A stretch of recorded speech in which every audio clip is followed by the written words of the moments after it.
بسم اللہ الرحمن الرحیم۔ اٹھو مسلمانوں، اپنے مقدر جگا لو، نماز ادا کر کے اپنے اللہ کو منا لو۔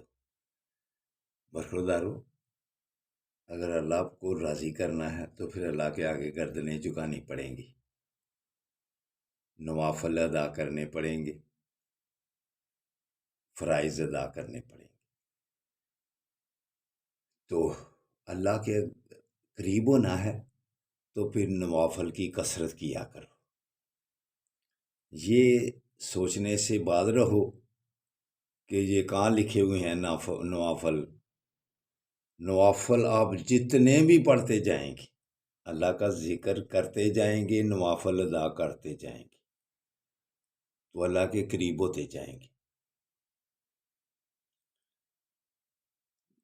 فرائض ادا کرنے کے بعد جب آپ اللہ کے ناموں کا ورد کریں گے تو اللہ آپ سے راضی ہو جائے گا۔ یا نورو، جب یہ آپ 100 دفعہ، جتنی دفعہ بھی آپ آسانی سے پڑھ سکتے ہیں، یا نورو کا ورد کیا کرو، آپ کا دل روشن ہو جائے گا۔ تو نبی کریم صلی اللہ علیہ وآلہ وسلم کا فرمان علی شان ہے کہ ہر مومن، ہر مسلمان گناہ گار ہے، لیکن اچھا گناہ گار کون سا ہے؟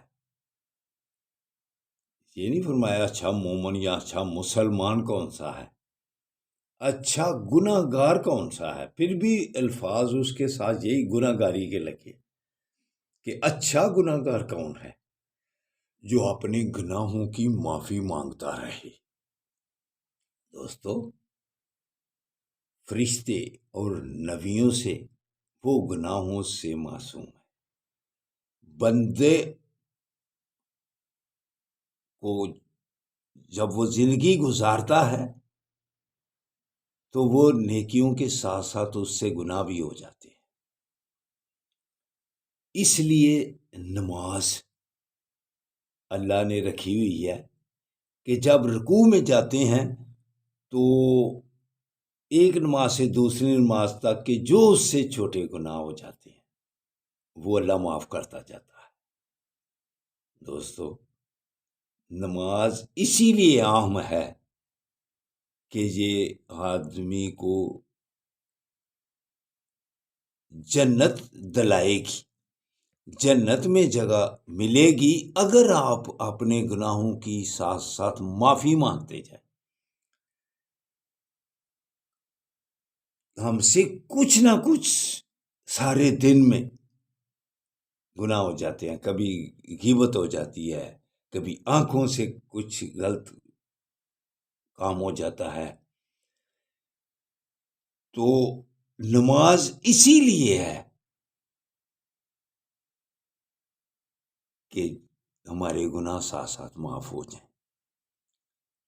تو اگر اللہ کے آگے کچھ جھکنے سے ہی دور ہے، مسجدیں ہی خالی کر دی ہیں، تو پھر کتنا غلیظ گندا معاشرہ بن جائے گا۔ علامہ اقبال بھی کیا خوب فرماتے ہیں، قرآن کا ترجمہ کن الفاظ میں کرتے ہیں، ہم تو مائل بکرم ہیں، کوئی سائل ہی نہیں، راہ دکھلائیں کسے، کوئی راہ روے منزل ہی نہیں۔ اللہ کی رحمتیں اس وقت پکار پکار کر کہہ رہی ہیں، کون ہے جو گردن جھکا کر اپنے گناہوں کی معافی مانگ لے؟ دوستو برخوردارو، اللہ یہ چاہتا ہے کہ میرے بندے سے گناہ ہو جاتی ہیں تو جب وہ میرے سامنے گردن جھکا لیتا ہے، معافی مانگ لیتا، تو پھر اس کو معاف کر دیتا ہوں۔ اللہ کو سب سے جو چیز پسند ہے وہ اللہ کے آگے گردنیں جھکانا، معافی مانگنا ہے۔ اللہ کو انسان نے بنایا ہے نا، تو اللہ کو انسانی فطرت کا پتہ ہے کہ اس سے گناہ ہوں گے۔ تو دوستو، ایک ہی طریقہ ہے کہ مسجدوں کو آباد کر لو۔ تو اٹھو، اٹھ کر ہم اپنے گناہوں کی معافی مانگ لیں۔ پھر جو کچھ بھی اس وقت مانگنا ہے، اللہ کی رحمتیں پکار پکار کر کہہ رہی ہیں، ماں کے مانگ لو جو کچھ مانگنا ہے۔ تو ہم خواب غفلت میں پڑے ہوئے ہیں۔ تو اٹھ کر دعا کریں فلسطین والوں کے لیے، کشمیر والوں کے لیے۔ فلسطین پر جو ظلم ہو رہا ہے، اب ایک سینیٹر نے خوب اچھا کہا ہے کہ ہم صرف زبان سے کچھ کہتے ہیں فلسطین کے لیے کچھ کرو، عملی اقدامات کوئی نہیں کر رہا۔ تو سینیٹر مشتاق صاحب، آپ آواز اٹھائیں اور سارے سینیٹر اور سارے اسمبلی کے ممبر عملی اقدامات کی طرف توجہ دیں، تاکہ ہمارے بڑے جو ہیں وہ جن پر ظلم ہو رہا ہے ان کے لیے کچھ کریں، وگرنہ وہ اپنے حال میں ہی مست ہیں۔ پاکستانی مسلمانوں کو دبا رہے ہیں اور اسرائیل کو کھلی چھٹی دے دی ہوئی ہے۔ تو یا اللہ ان سب کو ہدایت دے کہ یہ فلسطین والوں کے لیے، غزہ والوں کے لیے کچھ کریں، اور ان پر جو ظلم ڈھائے جا رہے ہیں، جو شہید کیے جا رہے ہیں، بچے پکار کر کہہ رہے ہیں ہمیں یہاں سے نکال لیا جائے، ہمیں یہاں سے نکالیں۔ تو کیسی ہماری سوچ ہے؟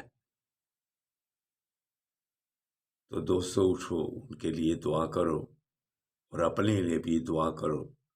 اللہ ہم پر سب پر کرم کرے۔ اللہ حافظ، اللہ حافظ، اللہ حافظ۔